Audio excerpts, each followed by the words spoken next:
On day 5 at Fin-tastic Finale, you're gonna end your Scuba VBS week with a big wow celebration.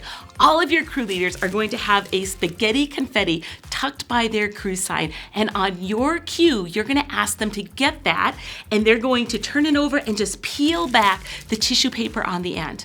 Then they're gonna take it and put it on their middle finger so it's in the palm of their hand, and on your cue, they're going to launch this spaghetti confetti, and you're gonna create this amazing color looking like jellyfish tentacles all over your VBS space, and it is such a big wow. But here's the really cool thing. You might be thinking, that's a big mess to clean up. The cool thing about this is it's all attached, so all they have to do is pull it back and it cleans up in a minute. So let's try it out.